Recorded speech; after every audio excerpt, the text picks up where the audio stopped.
ஒடுக்கப்பட்டவர்கள் சார்பாக கேட்கிறேன் உரிமை, அடைக்கப்பட்டவர்கள் சார்பாக அண்ணாவினுடைய விழாவை கொண்டாடி கொண்டிருக்கிறோம்.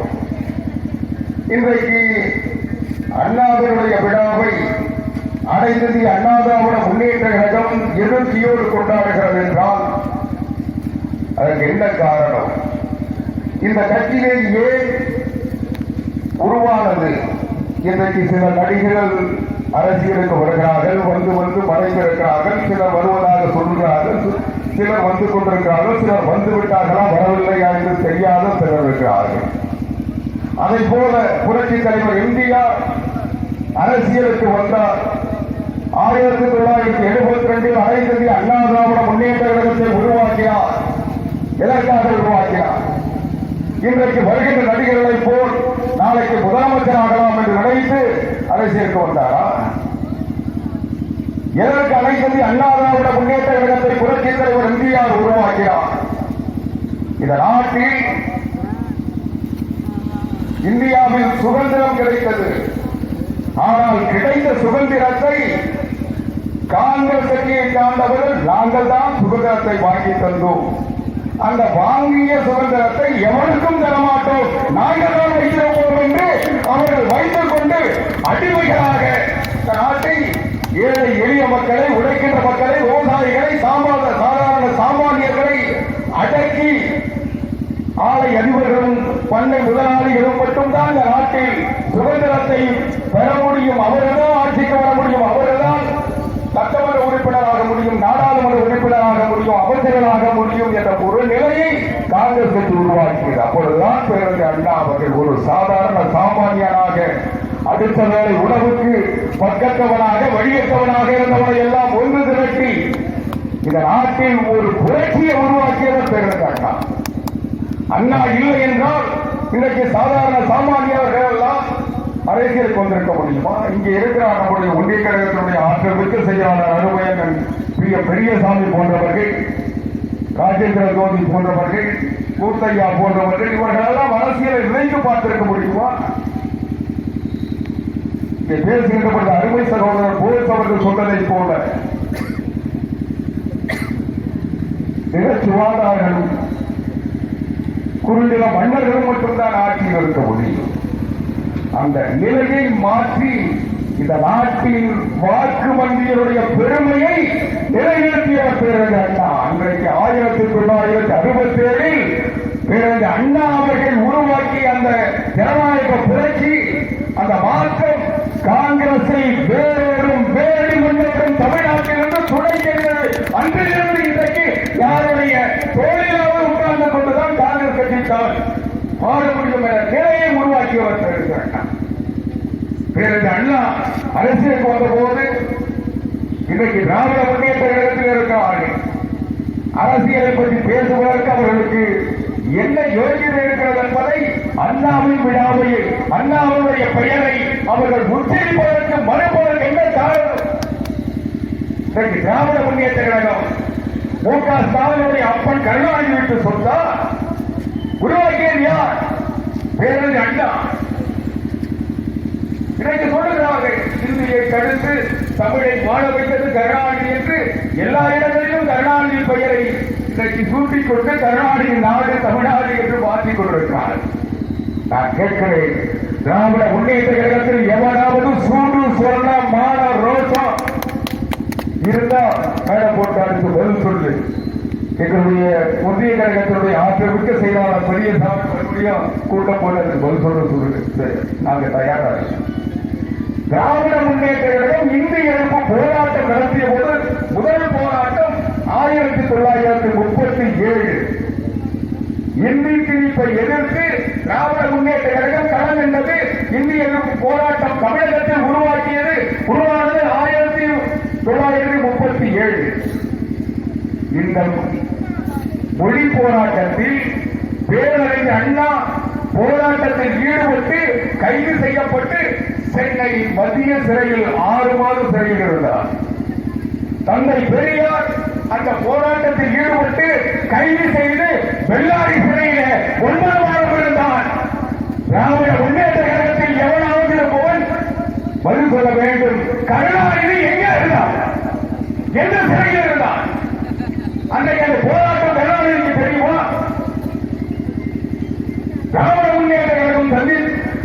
தந்தை பெரியாரும் பேரன் அண்ணா அவர்களும் கைது செய்யப்பட்டு சிறையில் இருந்த போது எங்கே இருந்தார்கள்?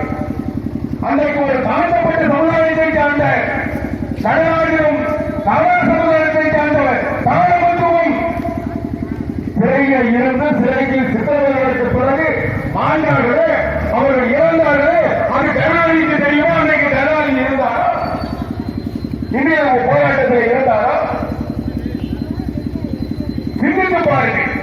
கருணாநிதிக்கும் அந்த போராட்டங்களுக்கு என்ன சொல்லுவோம் கேட்டா திமுக சொல்லுவான். கருணாநிதி திருவாரூர் ரோடுல கொடிய பிடிங்க ரோடெல்லாம் இந்திய ஒழிய கட்டி வந்தாராம். திமுக இது ஒரு வரலாறு உருவாக்கி கதவு இருக்கான். ஆனா முன்னங்களா அன்னைக்கு எந்த கொடியை பிடிச்சிட்டு வந்தாரு கருணாநிதி? திமுக கொடி பிடிச்சிருந்தாரு. திமுக எப்ப உருவாச்சு? 37 திமுக இருக்குதா? திராவிடர்கள் எதுவுமே கிடையாது. எல்லாமே போய் பித்தலாட்ட ஏமாற்று. திராவிட முன்னேற்றம் உருவாகின்ற பொழுது கருணாநிதி இல்ல. இப்படி ஏமாற்றி நான் இன்னும் சொல்றேன். நேரம் கடந்து கொண்டிருக்கும் ரொம்ப நேரம் டாக்டர் நிறைய அரசியல் பெண்கள் நான் இன்னும் சொல்றேன். இன்றைக்கு அண்ணா அவர்கள் அரசியலுக்கு வந்தால் காங்கிரஸை வீழ்த்தினால் சாதாரண மாணவர்கள் எல்லாம் அரசியலில் அமைச்சர்களாகவும் சட்டமன்ற உறுப்பினர் நாடாளுமன்ற உறுப்பினர் கொண்டு வந்தார். பேரறிஞர் அண்ணா அவர்கள் அரசியலில் ஈடுபடவில்லை என்றால், திராவிட முன்னேற்ற கழகம் என்ற ஒன்றை உருவாக்கவில்லை என்றால் கருணாநிதி எங்க இருப்பாரு? ஸ்டாலின் எங்க இருப்பாரு? உதயநிதி எங்க வந்திருப்பாரு? சிந்தித்து பாருங்க.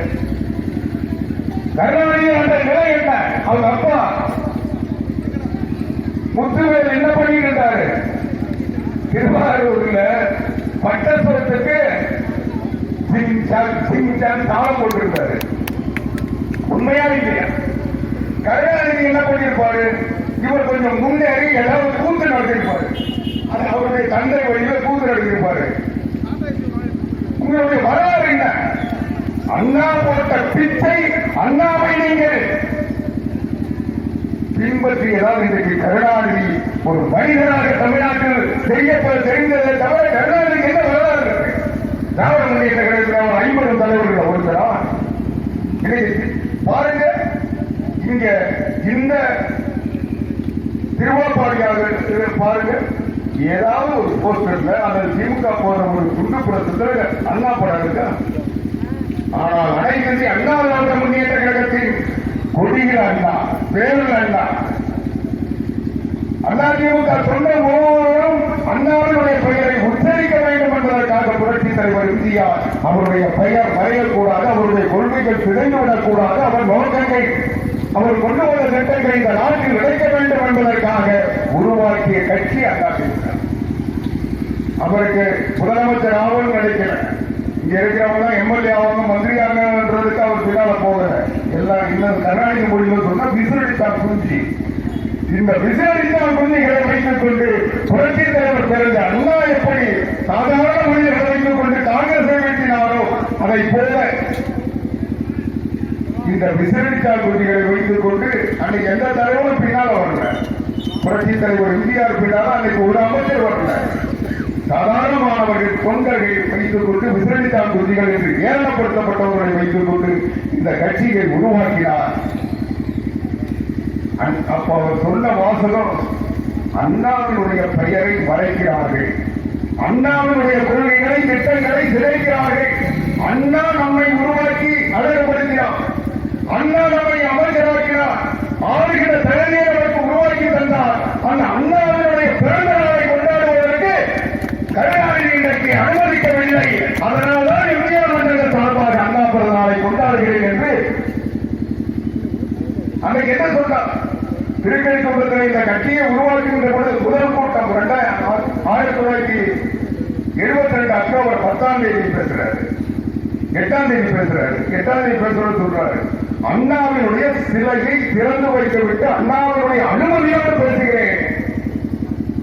எந்த அண்ணா இந்த கட்சியை உருவாக்கினாரோ, இந்த ஆட்சி அமைவதற்கு வழிவகுத்தாரோ அந்த அண்ணாவை மறந்துவிட்டு நாம் வாழ்ந்தால் நம்மை வரலாறு மட்டிக்காது, அண்ணாவுடைய புகழை கெடுத்துவிட்டு அண்ணாவினுடைய புகழை மறைத்துவிட்டு கருணாநிதி தன்னுடைய குடும்பத்தையும் பெயரையும் திணித்தால் அதை நான் ஏற்றுக்கொள்ள மாட்டேன். இந்த ராமச்சந்திரன் இருப்பவரை அது நடக்காது. அண்ணாவினுடைய கொள்கையை நான் காப்பாற்ற வேண்டும். உருவாக்கப்பட்ட இயக்கம் இந்த இயக்கம். ஆனா இன்னைக்கு இருக்க நடிகர்கள் தான் நினைக்கிறாங்கன்னா புரட்சி தலைவர் இந்தியா நடிகர் ஆகிட்டாரா, நடிகர் ஆட்சி அமைச்சிட்டாரா, அதனால இவெல்லாம் நடிகர் ஆகிட்டு நடிகர் இதன் நன்மைதான் நிறைய பேர் சொல்றீங்கன்னா பாக்கியராஜர் இருந்து, ராஜேந்திரன் இருந்து, கமலஹாசன் இருந்து சிவாஜிக்கு முட்டி போட்டு பார்த்து முடியாம போனது. அதனால புரட்சி தலைவர் புரட்சி தலைவி 2 பேர் திரைத்துறையில இருந்தார்கள். அரசியலுக்கு வந்து வெற்றி கொடி நாட்டினார் என்றோ அவர்கள் மக்கள் தலைவர்கள். இன்னைக்கு பணம் ஓடிச்சு, பணம் சேர்ந்துருச்சு, ரசிகர் மன்றம் இருக்கு, எல்லாரும் கட்சி நடந்தா கமலஹாசன் மாதிரி ஒரு சீட்டுக்கு அவங்க போய் விட்டுட்டு அவன் எப்ப கூப்பிடுறானா அப்ப போய் அதை மாற்றலாம் சொல்லிட்டு இருக்க வேண்டியதான். அதனால இது எல்லாம் நமக்கு ஒரு பிரச்சனையே இல்லை. யார் வேணா அரசியல் வரட்டும், யார் வேணா போகட்டும். ஆனால் தமிழ்நாட்டில் என்றைக்கு தேர்தல் வந்தாலும் வெற்றி வருகின்ற இயக்கம் அனைத்து அண்ணா அவர்கள். போன தேர்தலில் கூட நம்ம வெற்றி வாய்ப்பை இழக்கல. 10 வருஷம் தொடர்ந்து ஆட்சிகள் 2 தேர்தல்களை வெற்றி பெற்றோம். 3வது முறை 3% 1.5% மாறி இருந்தால் அதிமுக வெறும் 3% நிறைவேறி கருணாநிதி சாதி 14 கட்சி கூட்டணி. அந்த கூட்டணியை வைத்துக் கொண்டு வெறும் 3% வாக்குகள் இடைவெளியை வெற்றி பெற்றுவிட்டு இன்னவர் தமிழ்நாடு அப்பொழுது கொடுத்து நாம திராவிடம் மாறாங்க கேட்டா தைரியம் இருந்ததுன்னா திமுக தொடர்ந்து இருந்ததுன்னா இது கருணாநிதி அவர்கள் சொல்லு எதை சொல்ல முடியும்? அவங்க என்ன செஞ்சிருக்காங்க? இது ஸ்டாலின் ஆட்சின்னு சொல்லு. இன்னும் சொல்ல போனா உதயநிதி ஆட்சின்னு கூட சொல்லிக்க, இல்ல நயன்தாரா ஆட்சின்னு கூட சொல்லிக்க. ஆனா திராவிட மாடல் சொல்லி யாரை ஏமாற்ற? திராவிட மாடல் இன்னைக்கு அனைத்து அண்ணா திராவிட முன்னேற்ற கழகம் உருவாக்கப்பட்டு 52 வருஷம். இந்த 52 வருஷத்துல 32 வருஷம் ஆந்த கட்சி அண்ணா திமுக. 32 வருஷம் திமுக உருவாகி 75 வருஷம் போகுது. 74 வருஷம் 16 18 வருஷம் தான் திமுக ஆட்சி. நீ வந்து